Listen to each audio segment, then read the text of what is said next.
Hi everyone, this is Mrs. Ruth's Habit.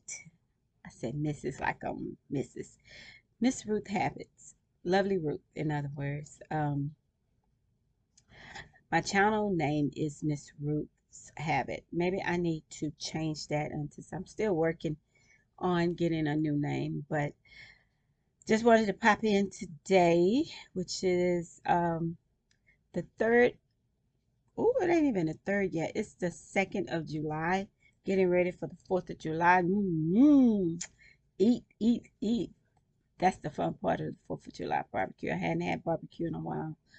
And so I am looking forward to that. Even though I don't have plans or anything, I still want to prepare myself to eat a little on the 4th. I hadn't been really eating. Actually, we're going to eat tomorrow because I'm hungry for some barbecue. I really am. So I'm looking forward to that. I'm looking forward to that. I don't know what the family gonna do. Like I said in the last videos, they do their own thing. Holidays really suck as far as meeting with the family and getting with the family and stuff. So we don't hardly do that anymore. Hopefully my son will stop by and my daughter is planning on stopping by of hanging with me tomorrow, her and my grandson. And so we'll probably watch movies or eat or cook or whatever. That'll be fun. But the rest of my family, they're gonna do their own thing. So I'm good with that. We're good. We're good. Um I laid around all day today, just chilling, reading, watching movies, flipping through the channels, not really being productive. And so I said I need to get up and fix my hair and put some clothes on, which actually I didn't put no clothes on. This is what I slept in last night. So, little night gown or whatever, shirt or whatever. But I slept in this, so I said I'm gonna get up. Probably hear the water running. I'm gonna get up and I am going to put some clothes on and go to the mailbox and go to the trash. But I didn't even do that. I've been in there fixing my hair, which I just did a little something. Um, it's not very. I can't complain. I really can't. I try to do my hair the best that I know how to do it. Um, so I did that to be able to jump on here to talk to you guys for a few minutes. I skipped yesterday and I skipped Thursday, I believe. I was like out of it. I didn't have any kind of energy. I felt like I didn't have any kind of motivation whatsoever to get on here and talk, in which that shouldn't ever stand in the way of me getting a message out. So I'm going to stop that. I just felt like my energy was gone for some reason. Like I was like, I don't want to do anything. I don't want to. I'm not depressed, but I just did not want to do anything. It's like, I know we all had those moments to where we just don't look forward to anything. Not even cooking, not even watching a good movie or not. Nothing. It's like I just want to lay in the bed and just think, like think about everything and think about where my life is going and think about, you know, I don't dwell in the past because you can't correct your past. You just have to use it as uh, a utility, some type of tool to learn from, like a manual, so to speak, to, okay, I did this. How did this work out? What to do when this happens or whatever. That's your past. That's how your past is helpful in your life. I mean, we're not supposed to dwell in, and we're not supposed to keep making the same mistakes. Of course, lessons are to be learned from past relationship, past circumstances, everything. So just like if you go to college and you get all that information and you install that in your brain. Well, later on in life, you may have to use that, whatever you learned. So if the past is good, it's not a bad thing. The present is when you look around and you see how blessed you are, and you know what you have is a blessing, when you appreciate it and you're very grateful for it.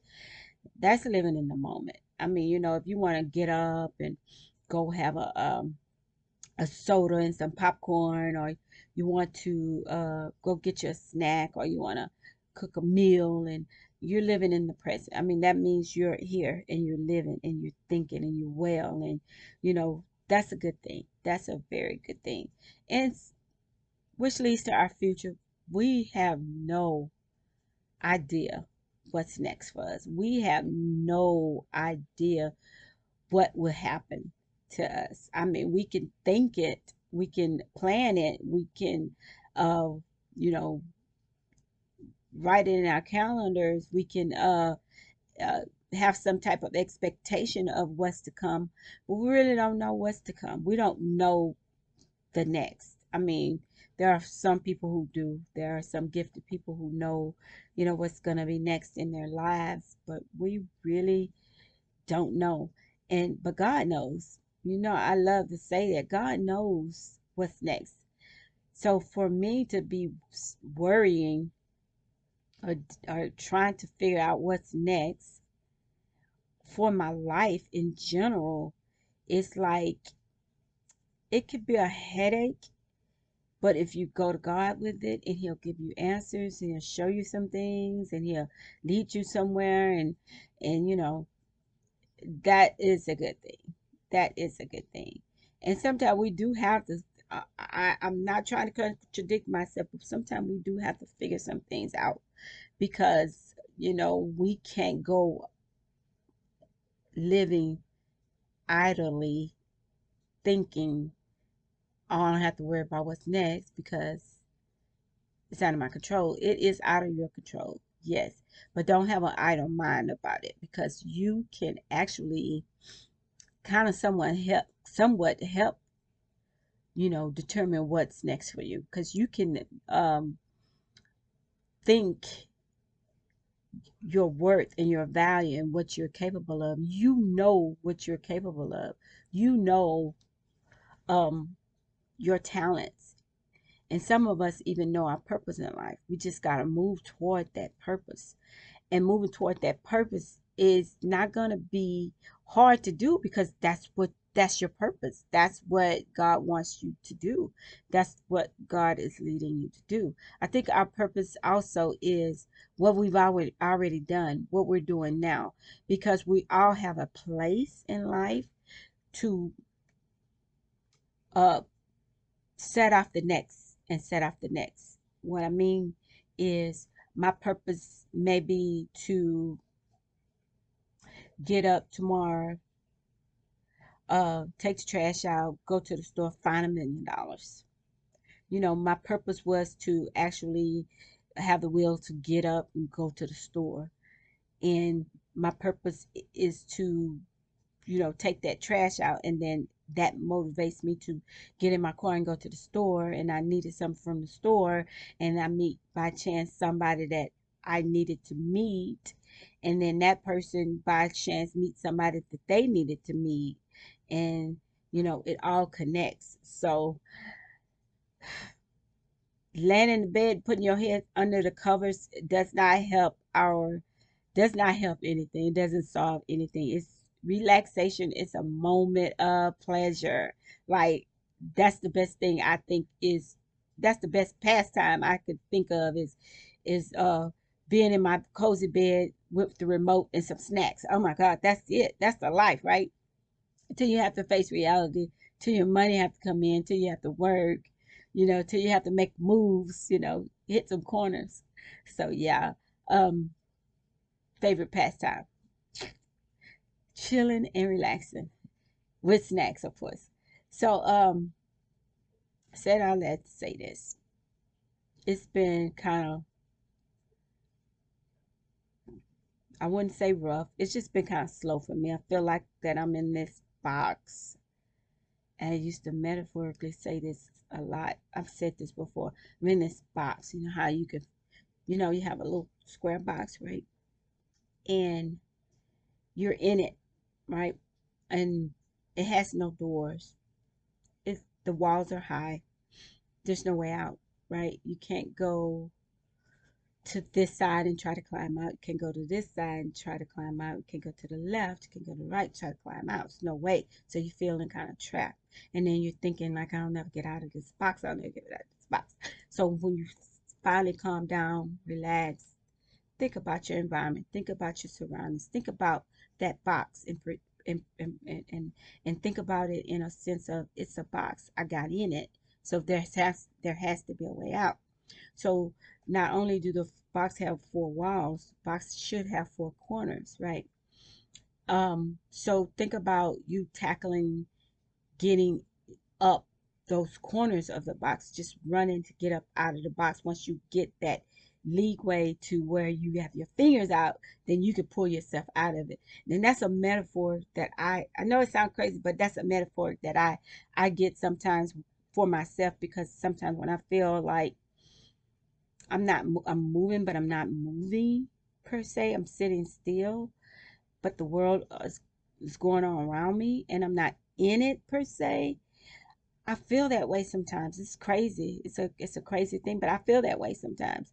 And I feel like no one can help me out of it but myself. No one can think for me. No one can boost me up unless and I am willing and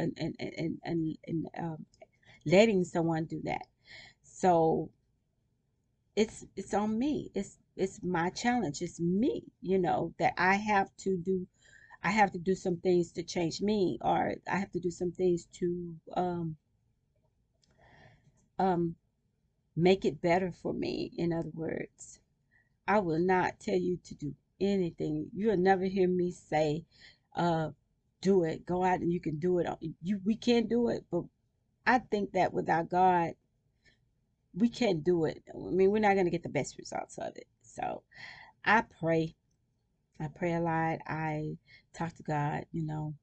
I have some time that I utilize just thinking. And sometimes when my world is busy, like I get over excited about looking at uh, my kitchen. Sometimes it looks busy to me, or sometimes my living room looks really busy to me. Like I have to stop and say, I'm gonna put these pillows back on the couch. I'm gonna straighten up these pillows.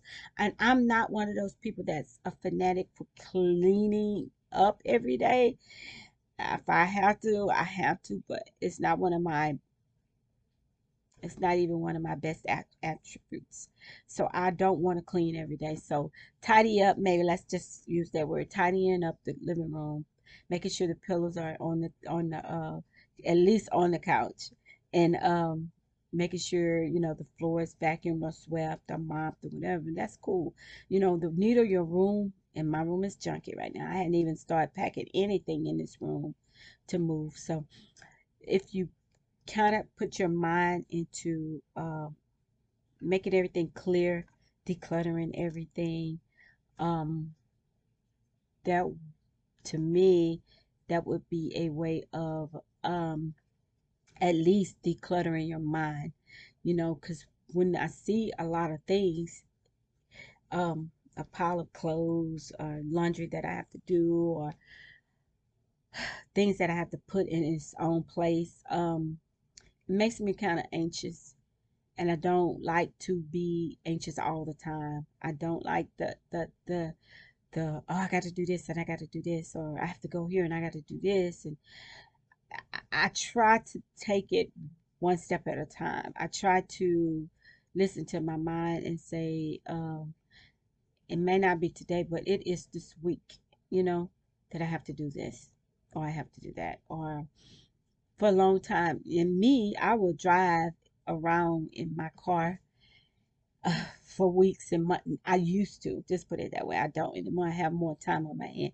Riding around with my car, uh, dirty on the outside. In the inside, we don't want to talk about the inside, but it ain't bad where you don't want to get in there, but it has a few things in there, few receipts, water bottles, maybe that I didn't finish or somebody didn't finish. Um, Shoes that, emergency shoes that I have in there and stuff.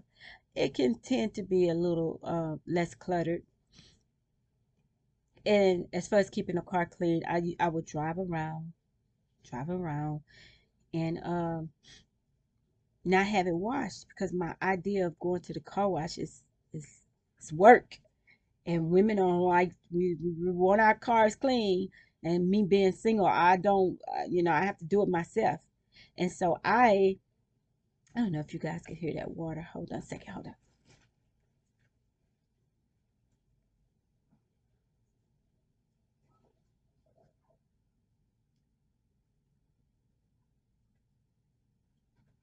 It was driving me crazy. Anyhow, um, I'm single, so I don't want to wash my car. I don't want somebody else to wash my car, but I don't want to succumb to having a relationship just to have those things. So um, for now, I have to do it myself. So I washed my car a couple of months ago. Yeah, it was a couple of months ago. My car is white, but it does not get the dirt that you see other people. I don't know. It's not just my car. Sometimes you can see a white car and it still looks clean, but you know it's dirty. Is and it doesn't the dirt. It doesn't appear to be dirty on my car. So I cleaned it one time and it stayed clean a long time because I don't drive it much, and I'm not running purposely and put puddles of water. And when it rains, we commonly think, hey, my car clean now, it rained. So I had I decided that I would get my car clean more than a month's time. So I'll go to the car wash probably next week when we get in a lot of rain now, these days. But I'll probably go next Wednesday to get my car washed and cleaned out again. Yeah.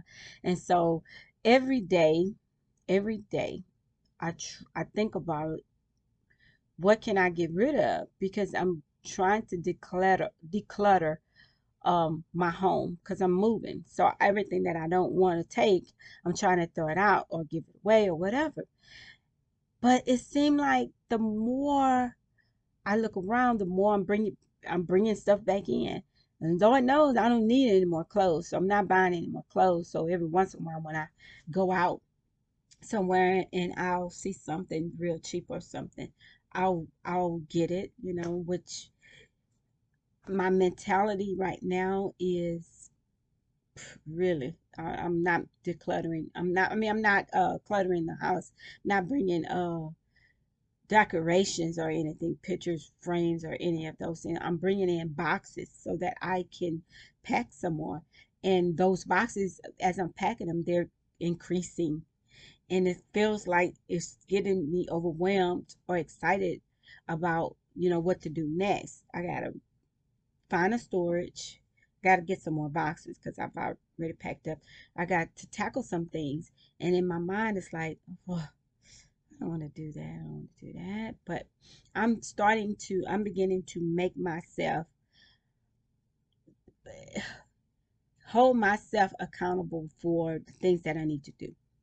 Even though I'm not working, even though I don't have anything going on right now, I still need to be responsible. I still need to be that responsible mom or that responsible adult that's responsible for, what is to come, and know that, the things that I need to do to move, I need to get on it. I need to keep it moving.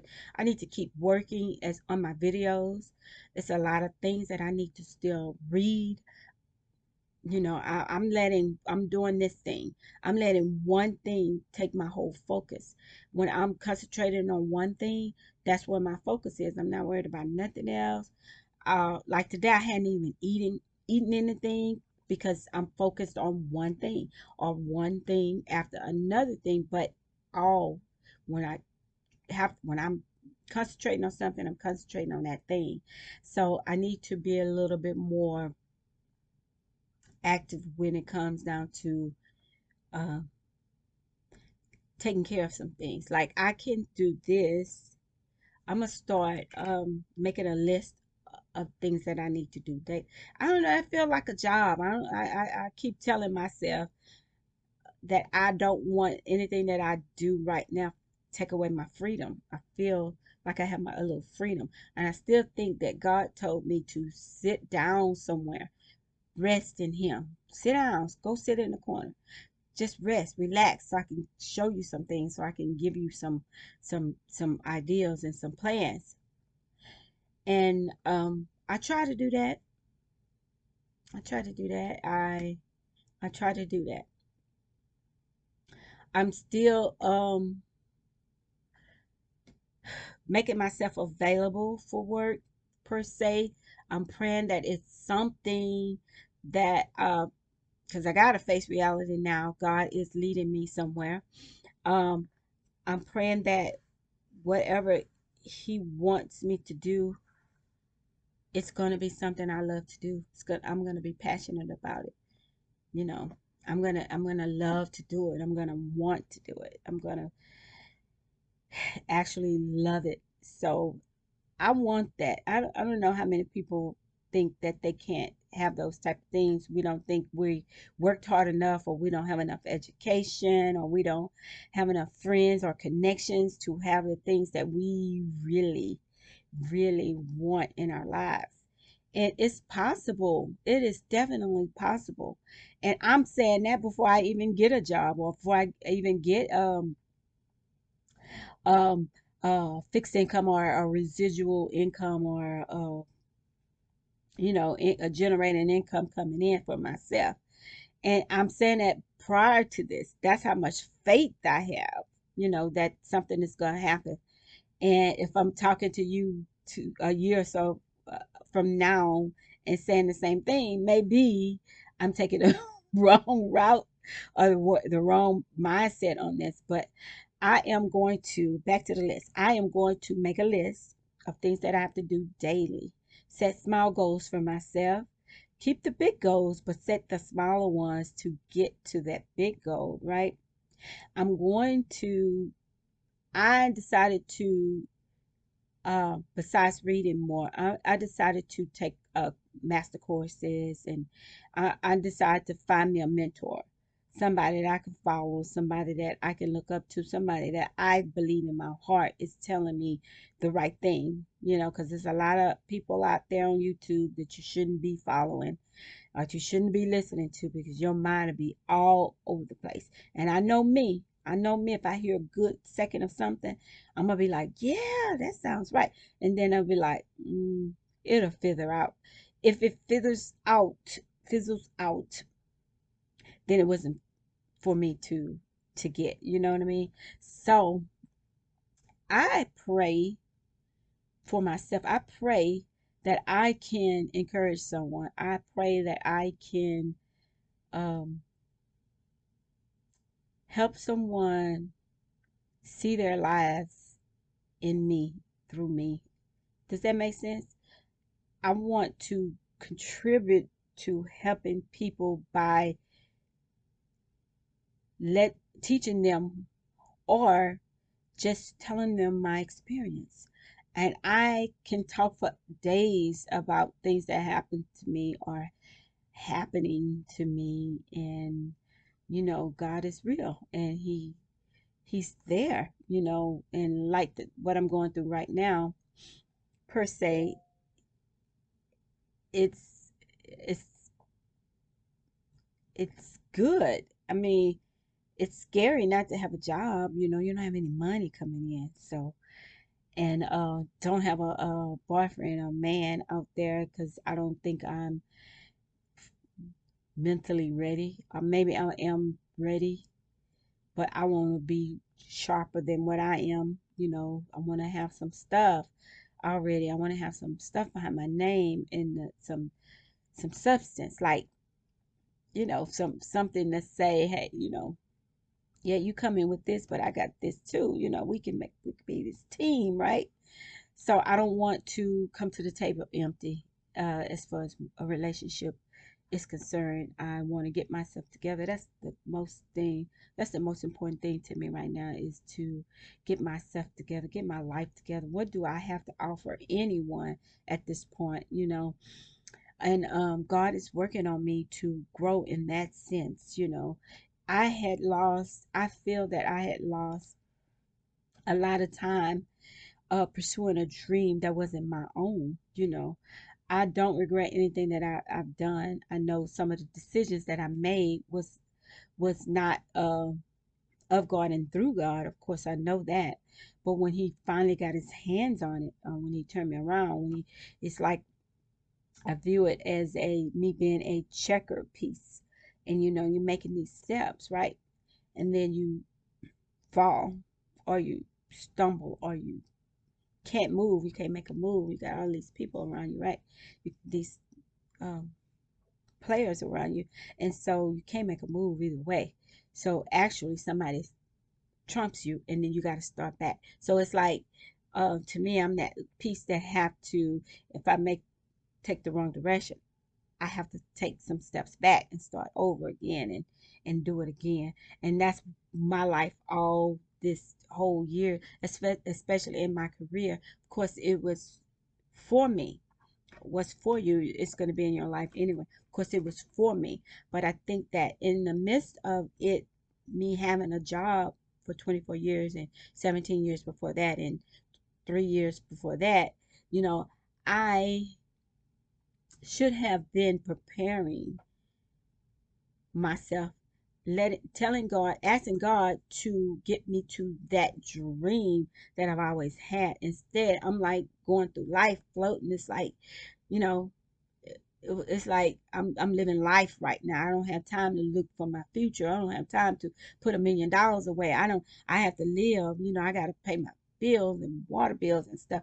Y'all don't even know how many times when I had my house, my starter home, I always say that, how many times I came home just from working that job, living from paycheck to paycheck, living raw, living rough, because the government wouldn't help me. Nobody would. I mean, any kind of system, food stamps or any kind of assistance, I want to say, they wouldn't help me. It was just some kind of way the government would not help me to raise my children, and in a good way. That's good. It's good that I didn't have to depend. God was the only way that I even survived that I even was having that I even had the means of purchasing a house, that I even had the means of transportation. So I know nobody but God could have done that. Nobody.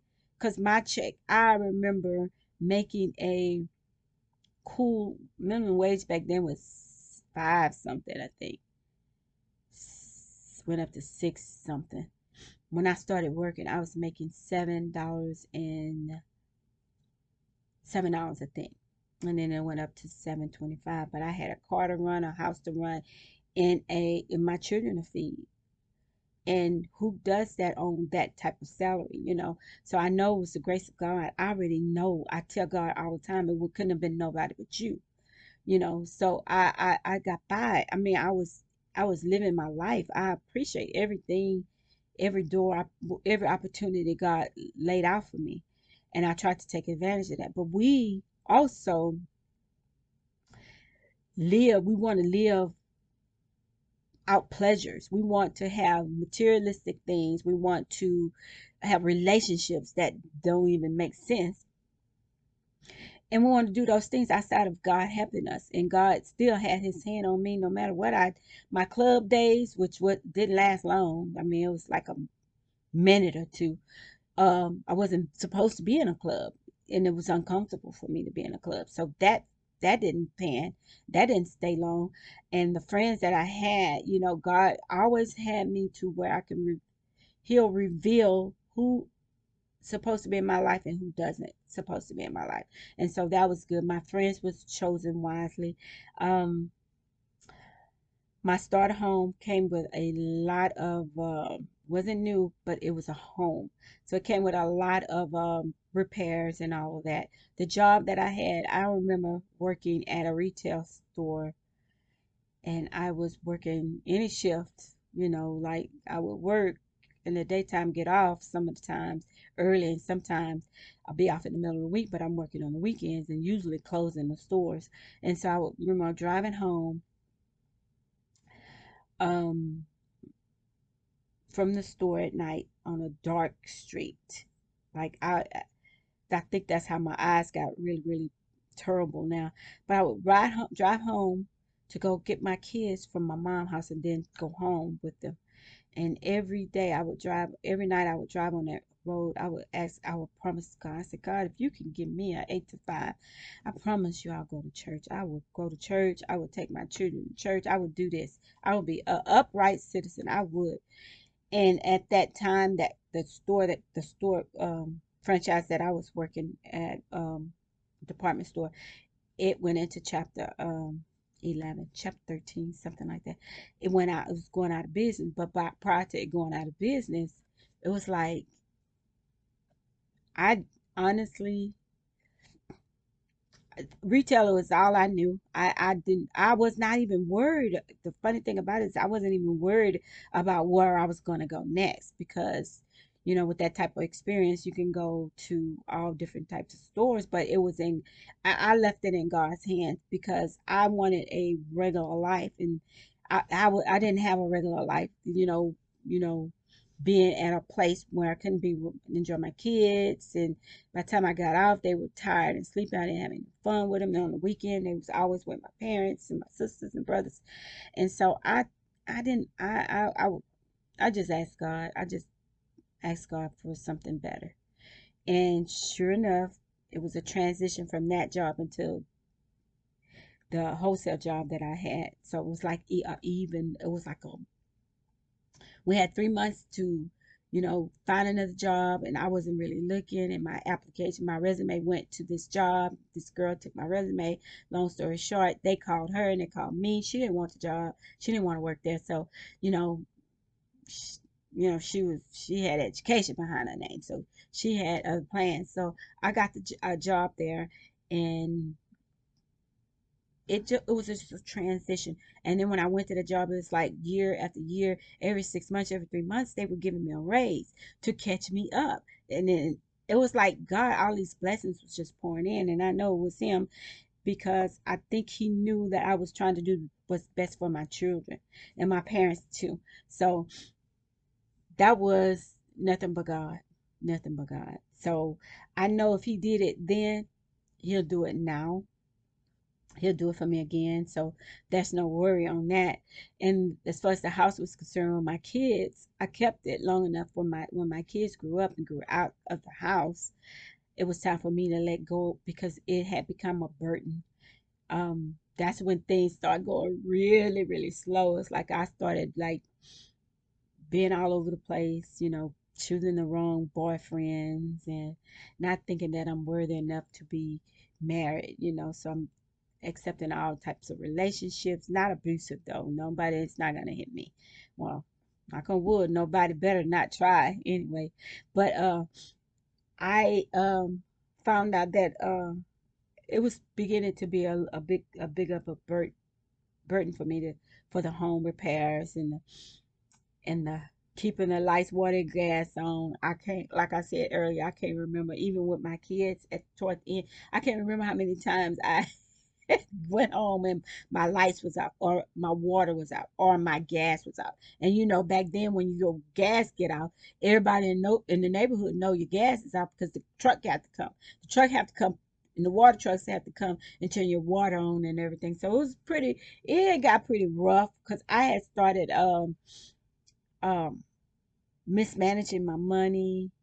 I had started hanging out, I just hanging I just meeting the wrong people, inviting the wrong people in my life. And God said, then shopping became an addiction for me. And it was like, God didn't say, he didn't say, bad, I don't want you no more, I'll cast you out. He stayed with me. He kept me in perfect peace. but it was lessons that I wasn't learning. So all of this stuff was going so fast. But I was blessed to stay on that job for 24 years.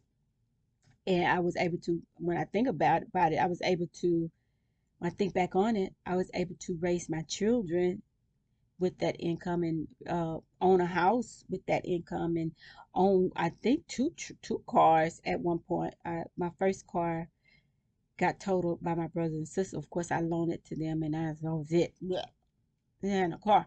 And so God blessed me with another car, and then another one. It was like I can get a car just by going into a dealership. It was like somebody in there loved them some lovely roots. So I was able to get a car. I had no problem with that. But as I was going, and when I started college, I wasn't thinking about my money per se.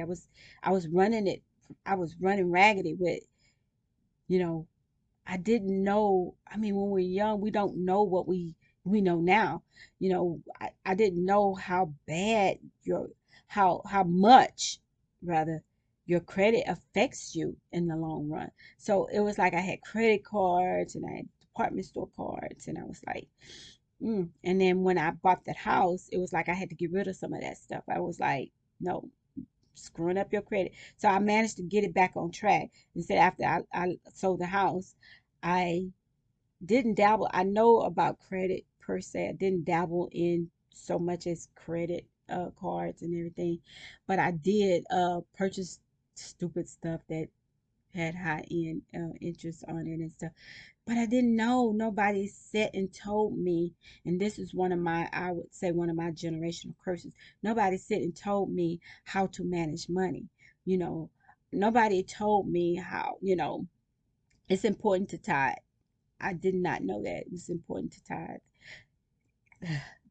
So I gave what I thought I should. It's stealing from God. That's what they say.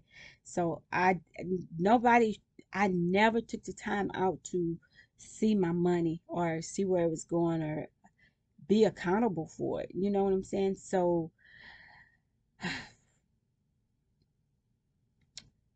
I had to go back and reach for my roots and look through my my old habits, and transform my old habits into new ones about money. And for a long time, even here, you know that I'm in an apartment. I've been in an apartment for a couple of years now. Even here, I was recklessly spending money, and it's not money that I didn't have. It's money that I didn't have. I mean, if you borrow money, it's not yours. So I did not learn my lesson. It's like even after my children grew up and left, I did not learn my lesson. I'm always generous. I'm going to give you, if you ask me for something, I'm going to give it to you. I'm going to find a way to give it to, especially my kids. They need a tire or something. They had something going on for a long time. I was reaching in my purse to help, and I told them when I cut the cord, I told them I was unable to help them anymore. They're grown. They have to figure it out. And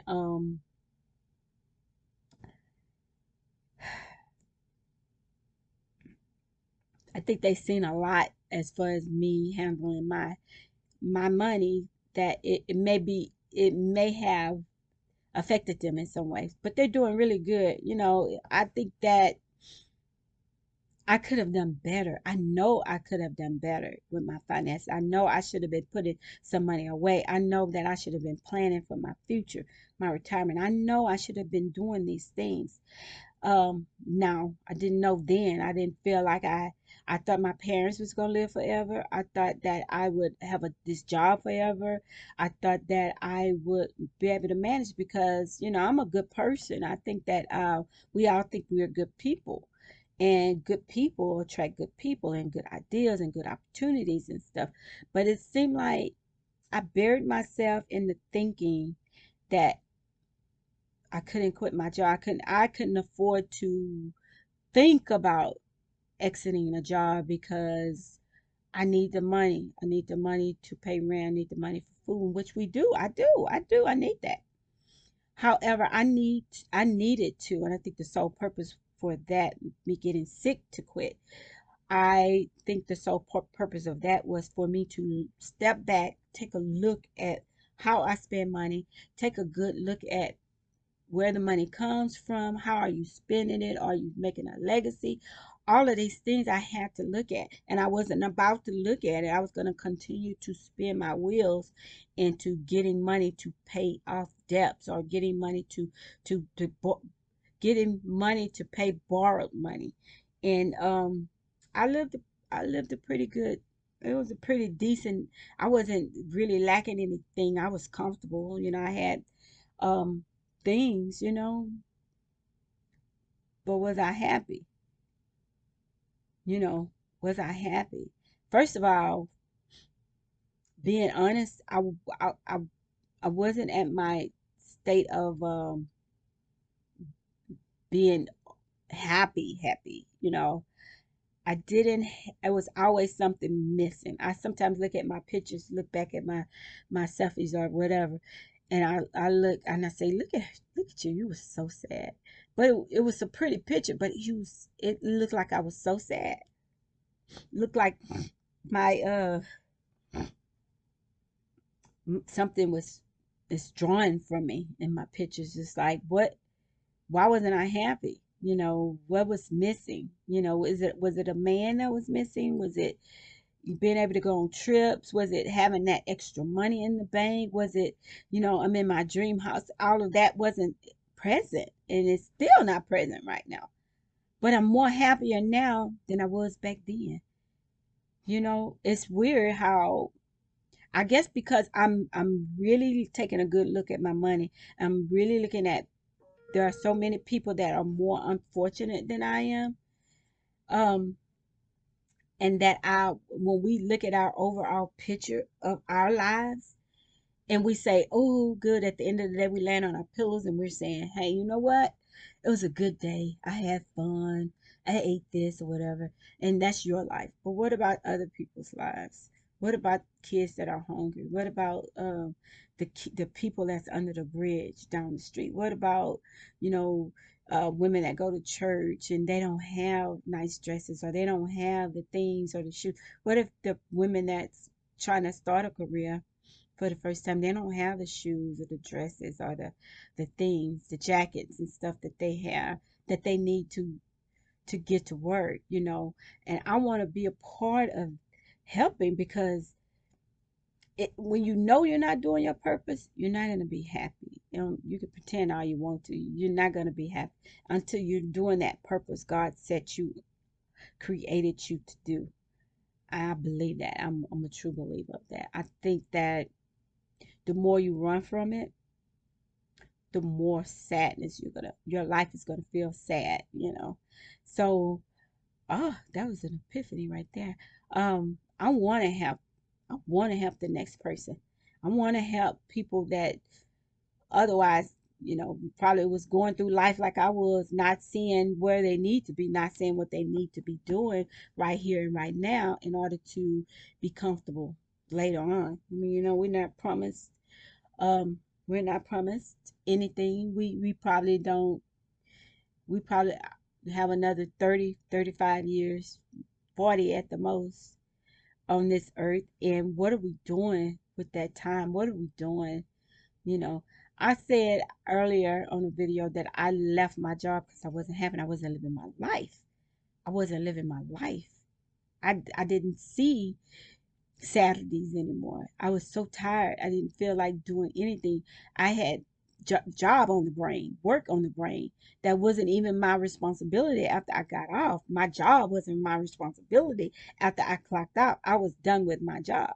But it consumed me so much, and it wasn't even until I realized, it wasn't even about me realizing that I didn't have time to spend with my children, my family, or have time to go to a beach, or have time to have a relationship with a man, or have time to do any of those things. When I got home, I'm exhausted. The only thing I could do is eat, take a bath, go to sleep. And it was like, I don't even have that big of a job. I'm not in nobody's office. I'm not a VP of anything right now. Why am I taking the ball of stress home with me? So I was thinking that I wasn't it, I wasn't serving my purpose. And to bring it to what hit the the nail, what hit the what when the hammer hit the nail, my epiphany and my true life, my reality check was I got 10 cent. I got a 10-cent raise. The last time our annual raises came, I was brought in the office and I was told, you do a good job. This, no, I wasn't told how much they needed me or how much I was worth. They told me, well, you could stand to move it a little bit faster, or you could stand to learn this and this and this and this. It was all the negative, negative, negative. So when they told me my raise, this is what you're gonna get on your next raise, it was 10 cent. It was 10 cent. So it was like my whole energy, my facial expression just went like, there was no expression there. And my heart was like it was like it's like really like, because I was anticipating at least a good raise, because I had been there and I'm doing what I'm supposed to do, and these opportunities coming open, and I know they're gonna get me soon enough. And it was like, I know my manager didn't like me, but it's okay. She didn't like me. She cannot stand in front of my work. My work is so good, it's so valuable. And then when I got that 10 cent, it was like I kept saying to myself, I say, this is what this company think of me after all these years. 10 cent, 10 cent. Like, this is my word to them. I'm not valuable. They don't see my value. I'm giving them my all. So I started thinking, I said, you know what? I can't. I mean, I would go home prior to that. Prior to that, even I would go home crying. It was like, I'm not feeling this anymore. I was struggling with it. I was really struggling with it. I was really struggling with trying to keep myself from slapping somebody or cursing somebody out. That's not me. That's not even in my nature. It was like the more I sit there and did the work and did even after that point, it made me feel like I was lower. I was cutting down my self-esteem, my own self at that point, because I allowed this to happen to me. It's nobody's fault but mine. And so by me allowing this, I got to ask myself, do I know what I'm worth? I'm worth more than a dime. I'm worth more than a dime. I tell you that much.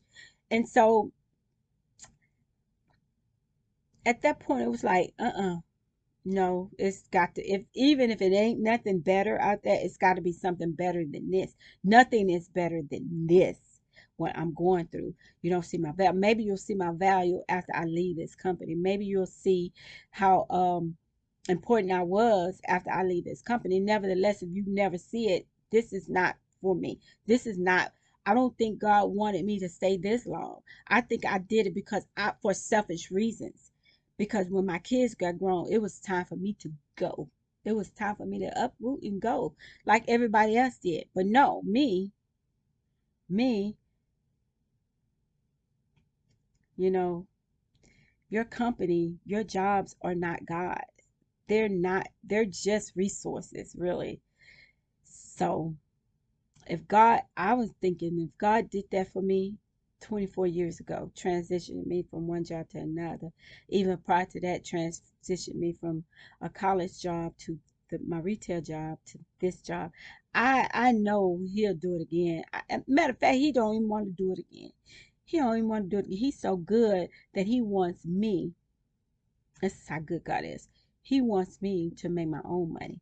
I truly believe that. He wants me to figure it out and find a way to start up my own business, and He will bless it. And I think that's wonderful. That's a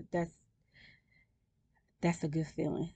That's so good. So that's my plan.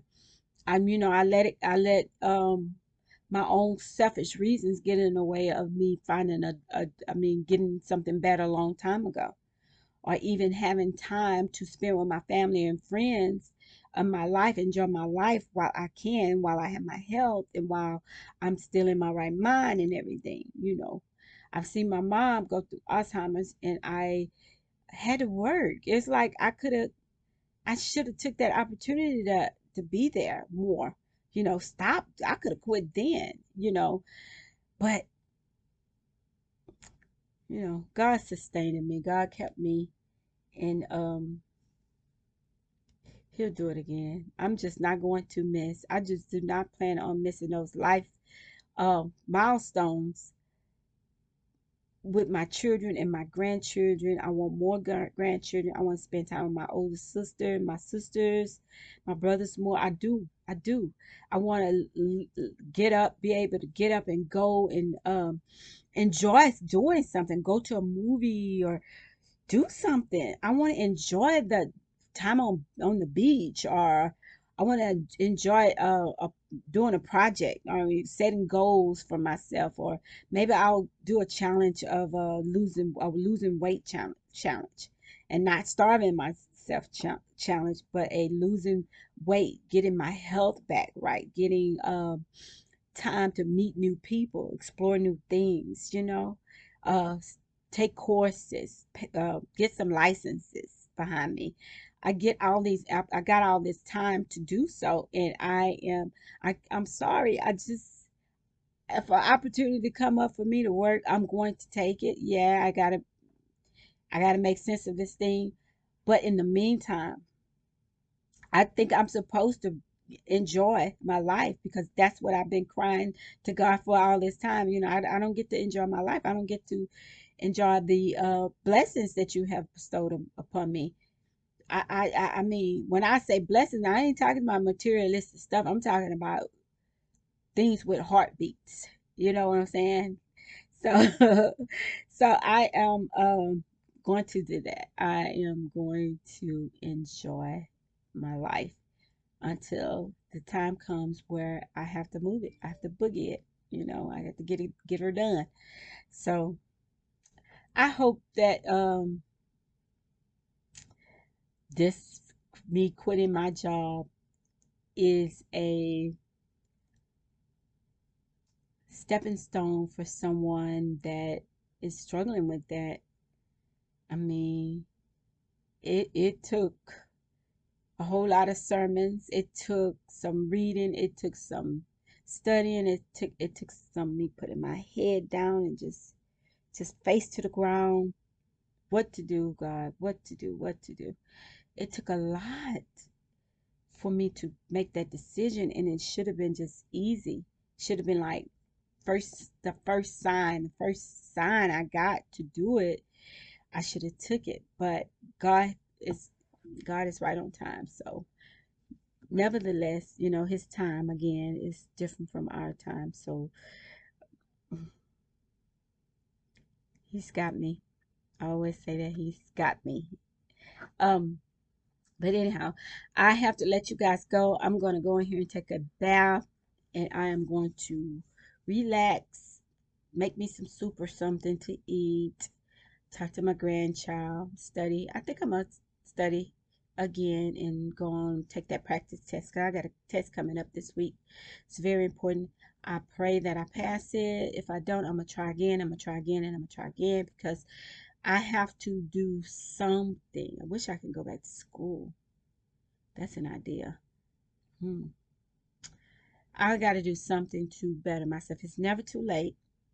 It's never too late. Yes, I am up in my 50s. I am considered a senior, but I'm loving it. I am loving my age. I love my age. I'm growing old gracefully. I'm good. I'm really good. So I am not going to keep you guys. I'm going to go. I'm going to go. I hope you guys had a beautiful day today, and I hope you have a even better evening, and take care of yourself. Be safe, love on yourself, enjoy your family. Talk to you on a later one. Bye.